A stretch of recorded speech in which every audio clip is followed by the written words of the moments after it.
Hey guys, JR here from SRG, and today I'm out here at the Proving Ground and I'm going to be testing out a new level 3 plate that I just purchased, and I want to see if it will hold up to the ratings, and if so, I'm going to go ahead and give you my recommendations.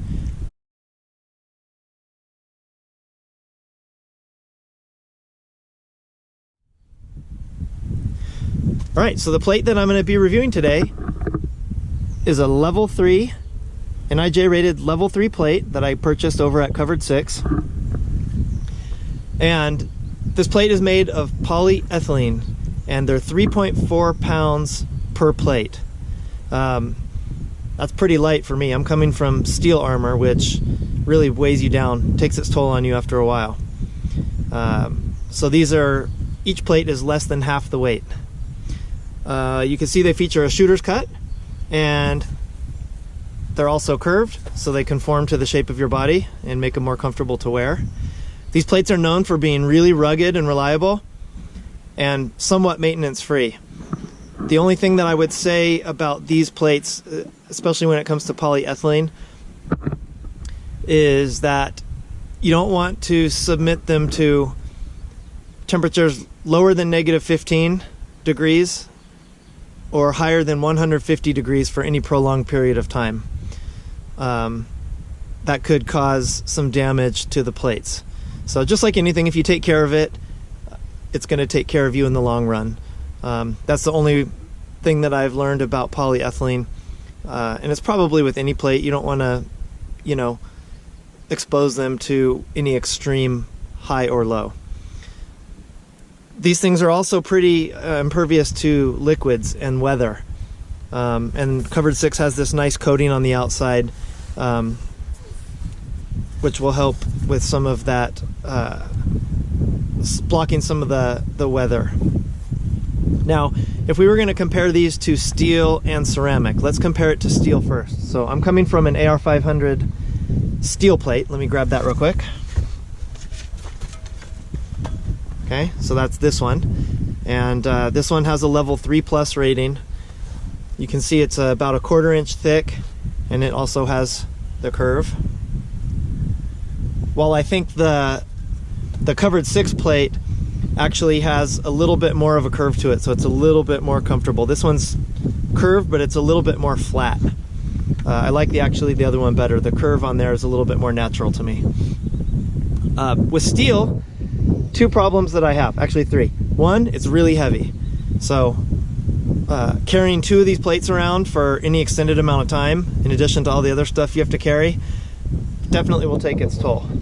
And I would say if you don't have to do it, you shouldn't.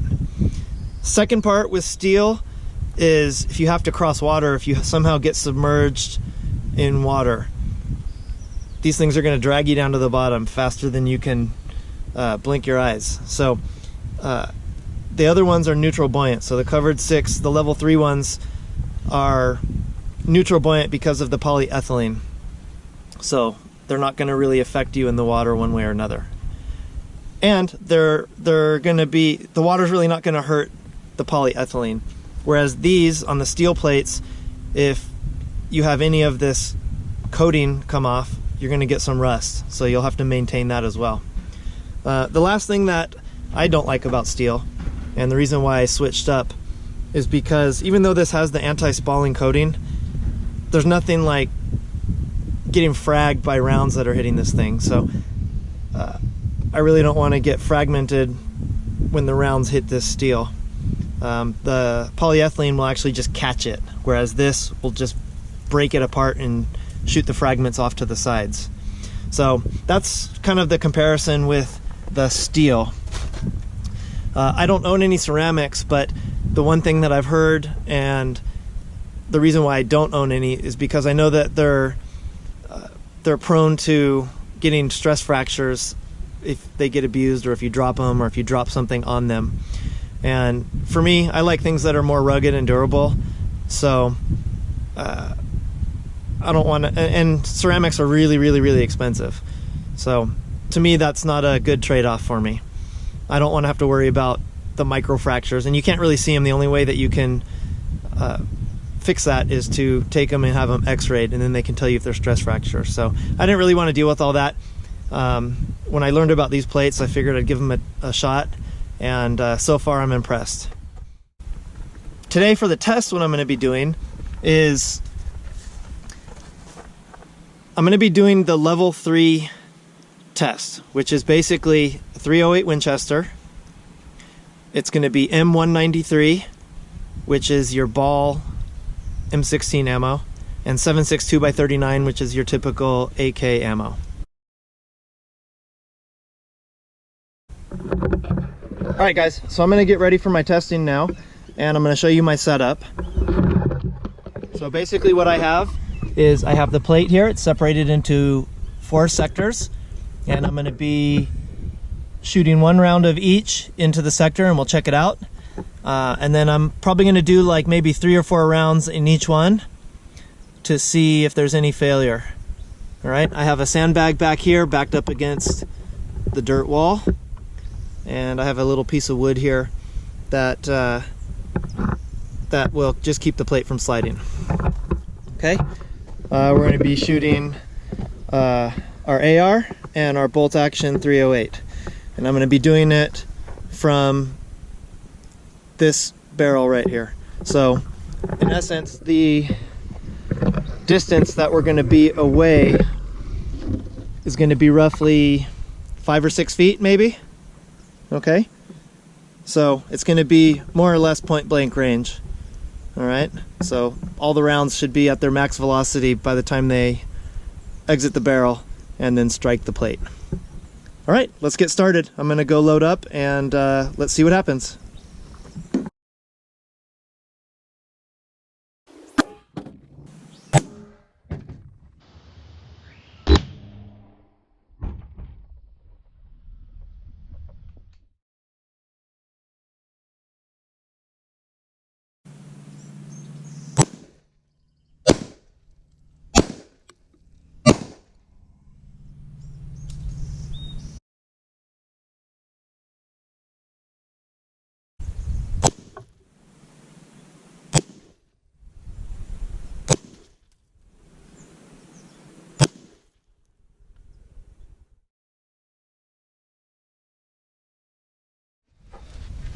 All right guys, so now that the testing is over, I'm going to go through the results for you.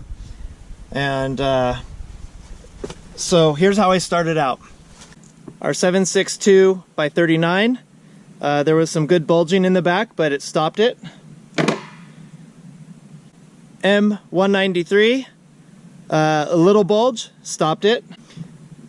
308 Winchester, M80. There's a decent bulge in the back, but it stopped it. It stopped all of them. This is from pretty much point blank range. I was maybe the end of the barrel was maybe 3 feet from the plate. So it stopped all of those, no problem. And that's 3 rounds already into the vest. Okay. I did 1 shot of M855, which I did not expect to stop it because it's not rated for an 855, but nonetheless I wanted to see what it did. And of course it went through, but that wasn't anything that I wasn't expecting.